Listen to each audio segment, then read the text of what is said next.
I remember every single detail of that day. The sky was unusually clear to clear, almost as if the world itself held its breath, waiting for something unspoken, unseen, and irreversible to unfold. They say you always remember where you were. When history breaks, I was in my apartment in Tyrax Prime, nursing a cup of stale synthebrew, staring out over the once glorious skyline of our capital. The towers still glinted in the sun, but they looked tired, hollow, like the soul of our world had been scraped out, and we were all just pretending nothing had changed. But deep down, we knew something had shifted. Something was broken. The war with the humans, what we had once called the war to assert galactic order, had dragged on far longer than anyone predicted. At first, we all cheered when the declaration was made. We were warriors, the Terrians, a proud ancient species. For generations, we had dominated every conflict, crushed every rebellion, expanded our empire star by star with calculated, merciless precision. Our fleets were legendary.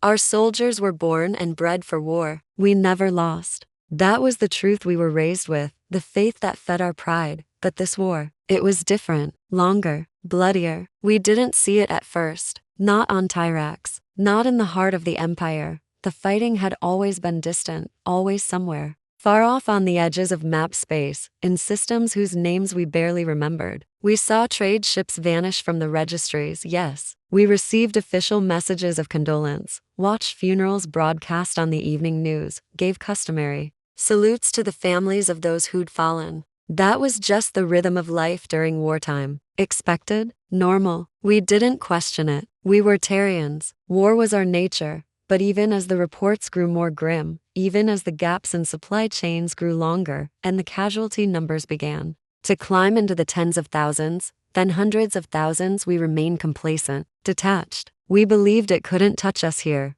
We were untouchable, even as 9 out of 10 orbital dock berths stood empty. As queues at supply centers stretched around entire city blocks, as friends vanished from your life with quiet notices pinned to the community walls, we clung to that belief. Tyrax had never been attacked. Not once, not in over 1,000 years. Every war we had fought on someone else's soil, in someone else's skies. We had mastered the art of keeping the fire far from our own homes. That was our power. That was our confidence. So we stayed busy. We worked. We drank. We watched propaganda holodramas at night. We told ourselves the usual platitudes, that the humans were weak, that their colonies were scattered and poorly defended, that they would break under the weight of our forces and beg for mercy. We were wrong. The humans didn't break. They didn't run. They adapted. They learned. They changed. And then they hit back, hard. I think the first real crack appeared not in space, but in the speeches. Our leaders, once full of fire and thunder, began to sound strained, rehearsed, mechanical. Their words rang hollow. The passion was still there, but the certainty was gone. The official reports grew shorter, more vague. The parade ceremonies became fewer and more somber. Then came the censorships, the blacked-out documents, the erased video logs, the contradictory battlefield accounts. But still, we didn't believe. Not truly. Because we couldn't. And then, one day, the unthinkable happened. The government declared that we were surrendering. At first, we thought it was a mistake, a glitch, a hoax. Some trainee press officer had pushed the wrong button, uploaded the wrong speech to the wrong network, or been fed misinformation by enemy agents. We laughed about it in the streets, in disbelief, in denial. Surrender? Terrians did not surrender. We had fought and survived more than 100 wars across the millennia. We had risen from the ashes of burned worlds and still stood taller than all others. The idea that we of all species would kneel before a young, scattered, brutish race like humans? Absurd. We thought it was a lie, that the humans were faking the broadcast, hacking into our networks to demoralize us, that our High Council would clarify at any moment, but the moment never came. Instead, confirmation after confirmation rolled in, first on the fringe news sites, then on the local public feeds, and finally, solemnly, from the mouth of our high executor himself. He stood beneath the banners of our people, eyes sunken and voice drained of all grandeur, and said the words we thought we would never hear. We had lost. The war was over. We were to surrender. Unconditionally. Completely. To the humans. Time froze. Everything just stopped. Shops closed. Trains halted in their tracks. Government offices locked their doors. People stepped out of their homes and just stood there, on balconies, sidewalks, rooftops, staring upward as if the sky would offer an answer. Children clutched their parents. Strangers hugged without speaking. I saw a woman drop her datapad and just collapse to her knees in the middle of the plaza near my apartment. She didn't cry. She didn't scream. She just knelt, quiet. Broken. No one knew what to do. There were no instructions, no drills, no warnings, just a single sentence that shattered our entire reality. We were surrendering. To the humans. 18 that night, the city lights still flickered on at dusk on timers, programmed and predictable, as though the world didn't realize it had just ended. The streets, usually alive with honking transports and shouting vendors, were quiet, ghostly. The only sound I heard was the faint hum of the power grid and the occasional distant, metallic wail of someone sobbing into the dark. Neighbors drifted out of their buildings like sleepwalkers. Some gathered in groups on the sidewalks, whispering conspiracy theories and clinging to shreds of denial. Others stood alone, silent and still, like statues in mourning. One old veteran, medals still pinned to his chest from a war decades past, lit his house on fire and saluted it as it burned. Another woman climbed a tower and sang the anthem of Tyrax until her voice cracked and she collapsed. The next morning, the shock wore off and terror began to seep in. We had heard the stories, you see, rumors from the outer colonies, whispers that slipped past the censors, carried in half-scrubbed military logs and the hushed voices of traumatized survivors. Stories of massacres, of entire cities leveled in a single night, of human occupation forces using orbital strikes to vaporize resistance cells, of interrogation chambers and forced labor camps where even children were put to work in radioactive mines, of villages that simply vanished. Of course, our government denied all of it. They called the stories enemy propaganda or isolated incidents exaggerated by hysterical survivors. But now, standing on the precipice of defeat, we began to wonder if those stories hadn't been rumors at all, if they had been warnings. And if the storm was about to roll over Tyrax Prime, some people couldn't take it. That morning alone, more than 2,000 suicides were reported across the capital. Some did it quietly, sleep aids mixed with fermented drinks. Others did it loudly, choosing fire, explosions, or rooftops to send a final message. To die by their own hand was, to them, a final act of control, a declaration that if they must perish, they would do so as Terrians on their terms, not at the whim of alien overlords. The government pleaded for calm, prohibited self-harm, declared a national state of reflection, but their words rang empty. Their power had died with the last fleet. The only reason the planet didn't erupt into riots and chaos was because we didn't know what to do. Shock held us together like frozen threads of glass, brittle, fragile, but intact for the moment. A week passed, then another. Each day, we watched the skies. We expected fire, and then the announcement came: the humans would arrive tomorrow, not just in orbit on the surface. Here, with us, there was no panic. There wasn't even fear, really. There was only stillness. That dreadful silence before a volcano erupts or a dam finally cracks. We all said our goodbyes that night, not because we knew something was about to happen, but because we didn't. That uncertainty weighed heavier than doom. Friends embraced like it would be the last time. Couples held hands in trembling silence. Parents whispered lullabies to children who couldn't sleep. Priests filled the temples again for the first time in years. Soldiers sat alone in alleyways, cradling their medals like relics of a lost age. I didn't sleep that night. I watched the sky, and then the morning came. I will never forget the moment we first saw their ships. They arrived not with fanfare or a broadcast of demands, but with eerie precision, emerging from the clouds like obsidian thunderbirds, their hulls gleaming with silent menace. Battle cruisers, carriers, escort destroyers. The orbit above Tyrax was suddenly full, choked with black steel. Our most powerful fleet, at the height of our empire, had never fielded more than 30 capital vessels in a single formation. I counted 72 hovering above us that day, and I knew that wasn't even half of what they had left. The ground shook as the first wave of drop ships descended, sleek, dark, and bristling with unfamiliar weaponry. I could hear their engines. Long before I saw them, they sounded different from ours, lower, deeper, almost like the growl of some beast just barely restrained. My apartment window rattled in its frame. My breath caught in my throat.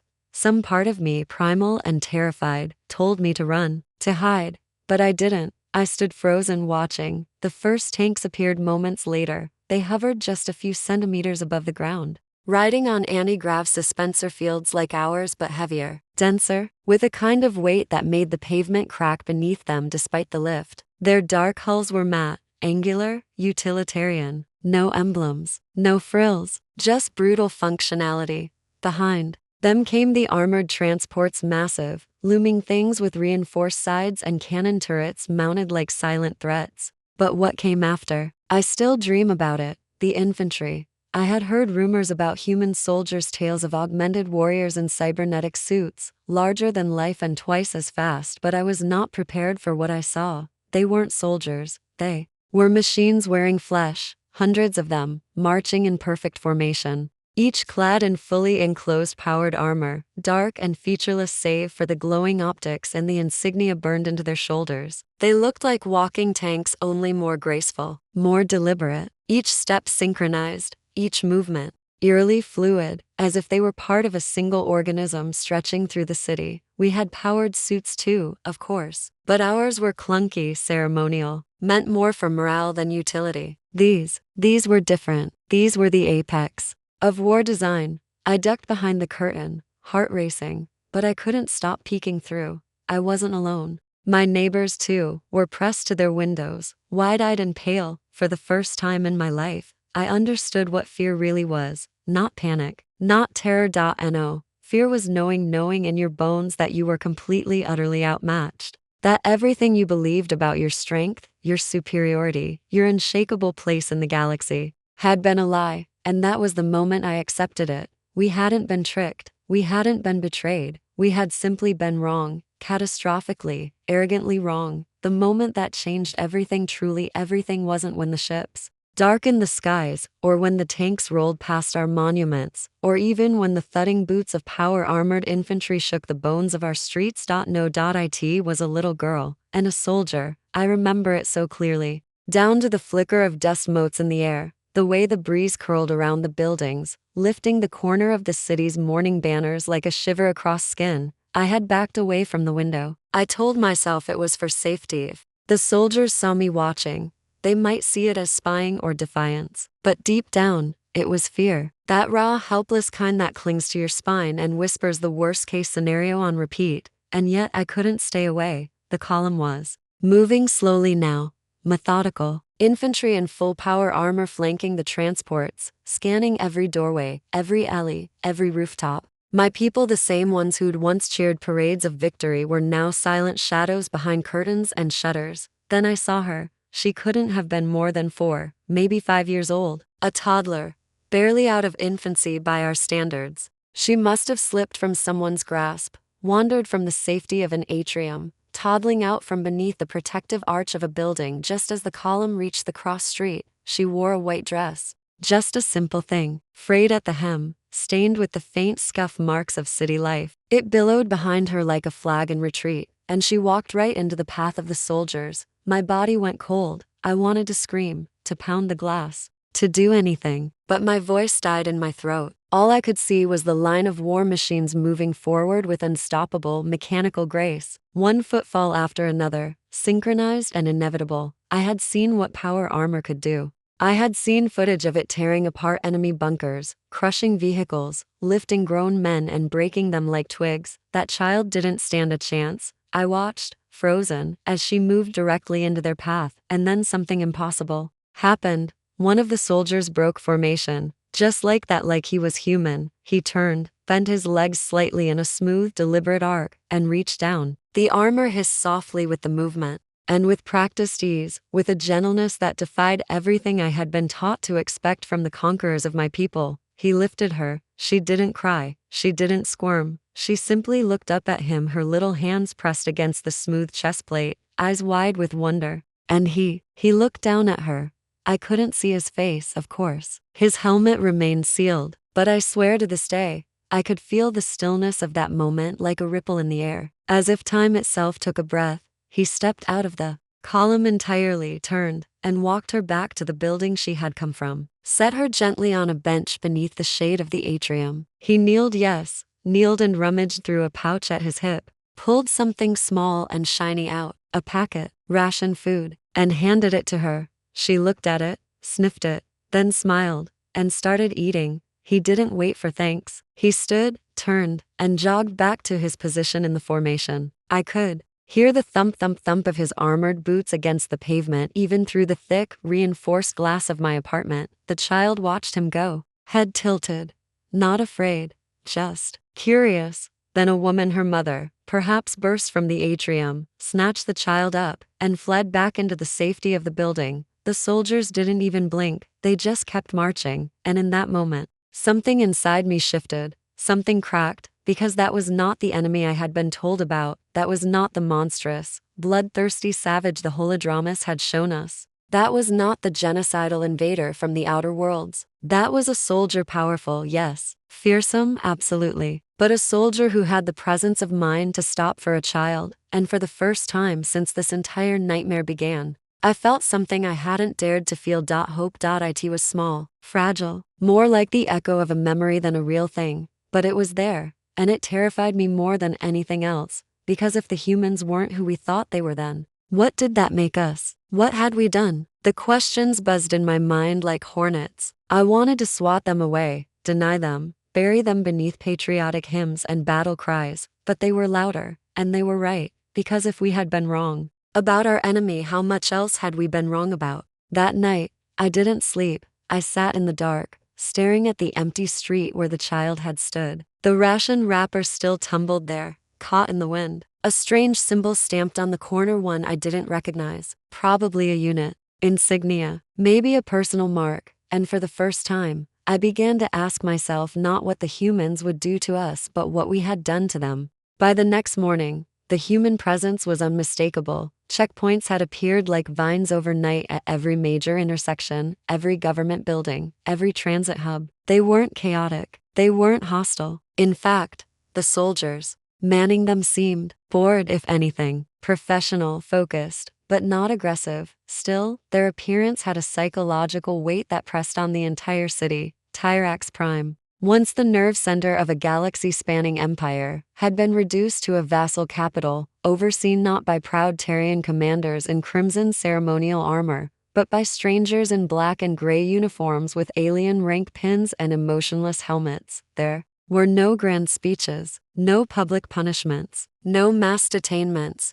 Instead, there were schedules, decrees, notices posted in every language spoken on our world, translated with unsettling precision into flawless Tarian script. That's when it happened, the shift. The realization, they had planned this. The humans hadn't just won, they had prepared. Every move was calculated, every transition seamless. They didn't just conquer, they integrated. And that scared me more than any fleet. I still had a job. I didn't expect to. Before the surrender, I had been a minor functionary in the Department of Resource Management, hardly a glamorous title, but I managed payroll data, departmental budgeting, and procurement logs for city-level infrastructure. Boring work, precise work, essential work, and the occupation knew it. So when the order came, an official summons to report to my previous office the day after the surrender, I thought it was a mistake or a trap. I put on my uniform anyway, walked through the hushed city streets, past boarded windows and the occasional survivor sweeping ash from their doorstep, past soldiers I didn't dare meet eyes with, through 2 checkpoints where I expected to be arrested on the spot, interrogated, maybe even shot, but the soldiers just scanned my ID, nodded once, and waved me through, and then I was at my desk again. My department looked exactly as I had left it, except quieter. No gossip, no laughter in the break room, no political slogans posted on the corkboards. Just the quiet hum of datapads and the soft clack of keystrokes as my colleagues, those who had returned, worked in stunned silence. No one spoke. We were waiting, and then, shortly after mid-cycle, the doors opened, and a human walked in. He was tall, though not absurdly so by their species standards, pale-skinned, brown-haired, dressed in a pressed navy blue uniform with silver epaulettes and a sleek personal console mounted to his wrist.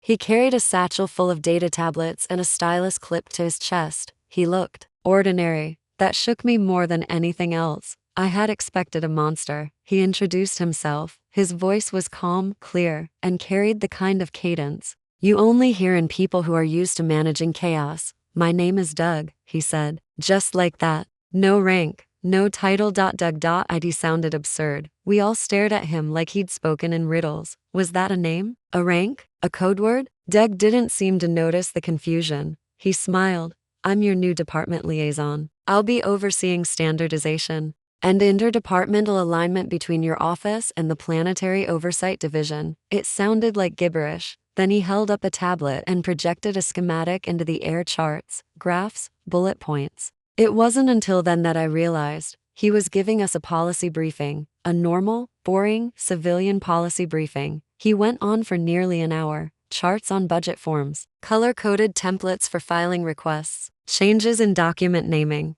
conventions. At one point, he even brought up font standards. Font standards. I blinked slowly as the realization crashed into me. This wasn't a purge. This was onboarding. When he reached the end of the presentation, he tapped his tablet, shut off the projector, and gave us a nod. Any questions? He asked. Silence. None of us dared speak. Doug scratched his head and chuckled. Okay then, I'll be around. You can send me pings anytime. He left, and we were alone again. The silence in the room was electric. No one knew what to make of it. No threats. No yelling. No surveillance drones flying overhead. Just a man named Doug who wanted us to use consistent file names. I spent the rest of the day in a fog, reprocessing everything I thought I knew. About the enemy, about the war, about myself. The strangest part wasn't that we weren't punished. It was how quickly life tried to continue. The day after Doug's presentation, I arrived at my desk expecting everything to have changed again. But my schedule was the same. My tasks unchanged.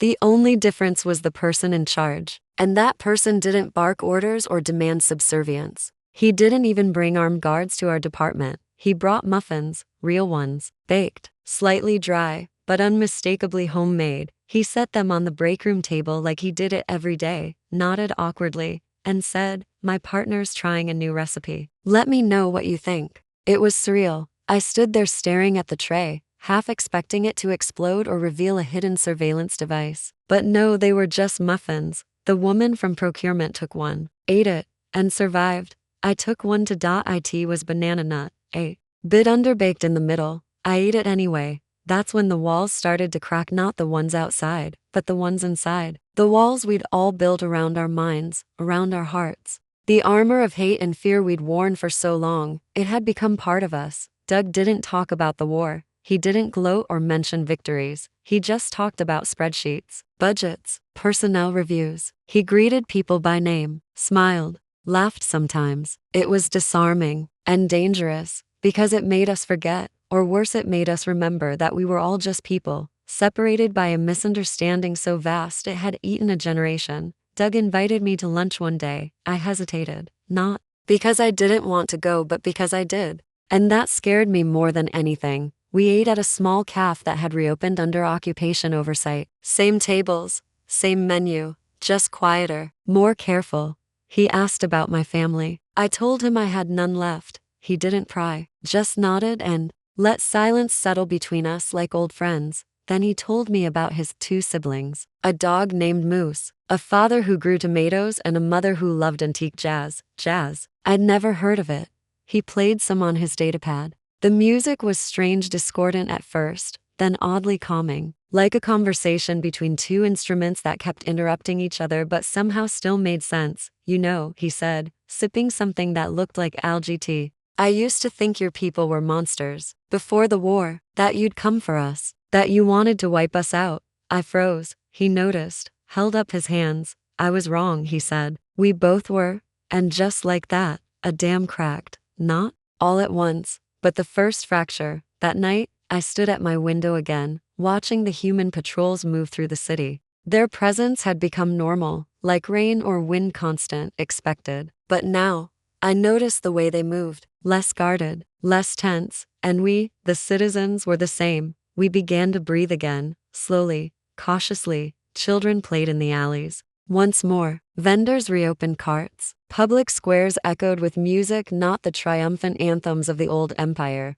but soft, uncertain melodies, improvised by street performers who no longer feared being seen. Something had shifted, not in politics, in The soul of the city. In us. The thing about silence is, eventually, you start to hear what it's been hiding. That's what happened in the weeks that followed. Not all at once, not with fireworks or proclamations, but quietly, whisper by whisper, breath by breath, the silence began to unravel, and beneath it I found myself. I didn't like what I saw. It started with the trials. They were small at first, quiet, held in reinforced council chambers with minimal observers. But the transcripts, those were public, available to anyone with clearance, and that included me. I was still a civil clerk after all. I processed data requests, personnel rosters, and yes, archival distributions. That's how I stumbled across the name of someone I once knew, Commander Raines Taylor. He'd served in the 12th Forward Assault Battalion. Decorated, famous even.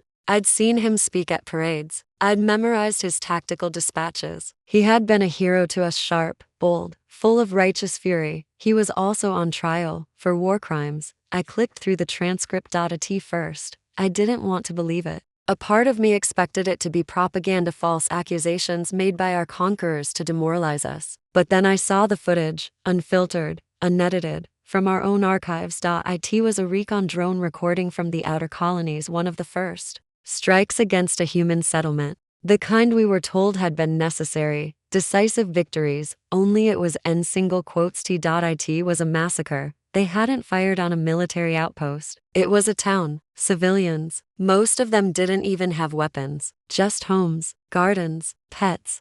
I saw them run. I saw the flames. I saw Commander Taylor giving the order, no hesitation, no remorse. He called it preventive cleansing, said it would save lives down the line. I remember closing the file and staring at the screen for a long time. Then I opened another, and another, and another, each one another crack in the edifice I had lived under all my life. We hadn't been defending ourselves, we had been invading. We weren't heroes, we were the aggressors. That was the night I walked out of my building and stood beneath the alien stars. They looked different now, not hostile, not cold, just endless, full of questions. Doug found me there. He didn't say anything at first, just stood beside me, hands in his pockets, watching the sky. Eventually, he broke the silence. It gets heavy, he said. What does? I asked. The truth, he replied. When it lands, it's like a gravity you didn't know was there. Suddenly every step feels harder. I turned to him. Why are you all being so gentle with us? He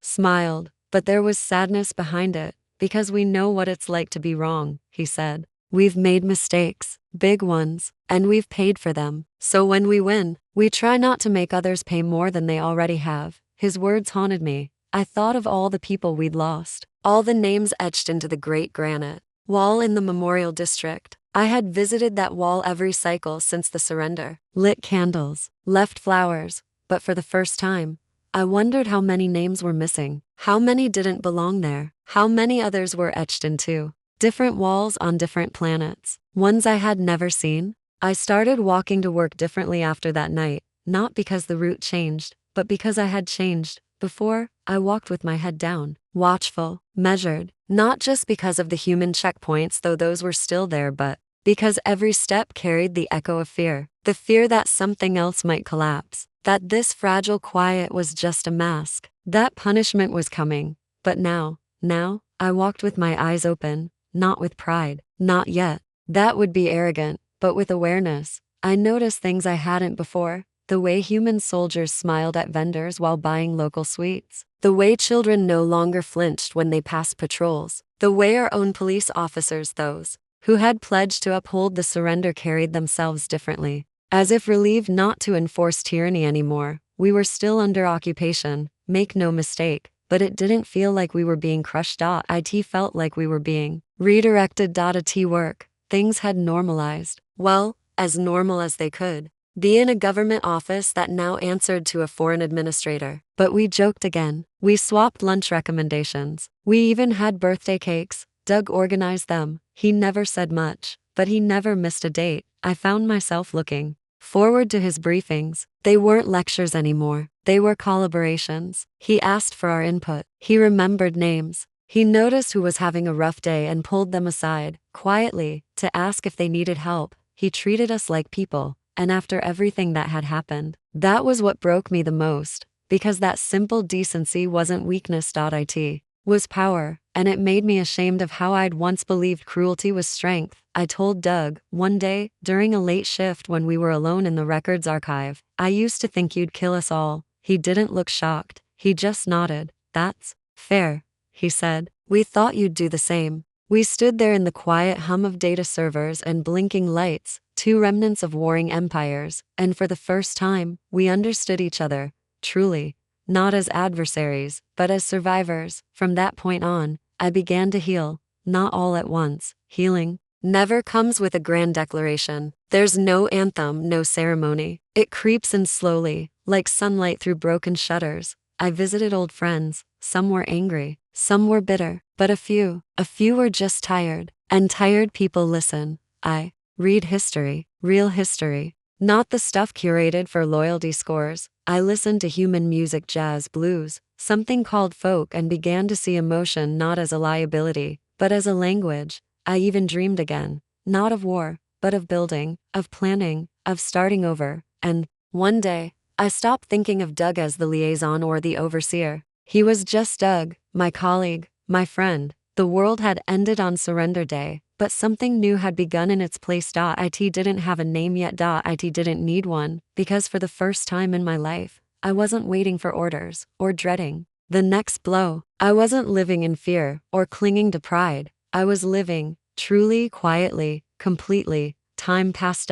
First, we counted the days since the surrender like scars, tallying them like prisoners marking stone walls. But eventually, the calendar flipped to many times to keep up. The war became a thing we whispered about, not because we were afraid, but because it hurt too much to say aloud. The city changed. It didn't happen overnight. It wasn't some dramatic transformation. It was incremental, moss growing over broken monuments, murals appearing on old barricades, laughter returning to the marketplace. It was the way new trees were planted where statues of generals once stood. It was the way people started to look up again. Some still resisted. Some held onto the old anger like it was all they had left. You'd see them sometimes lurking in the alleys, muttering about traitors and revenge, but they were fewer now, and quieter. Their voices were being drowned out by life, because life had returned. Schools reopened. Temples found new purpose, not as recruitment centers or propaganda stages,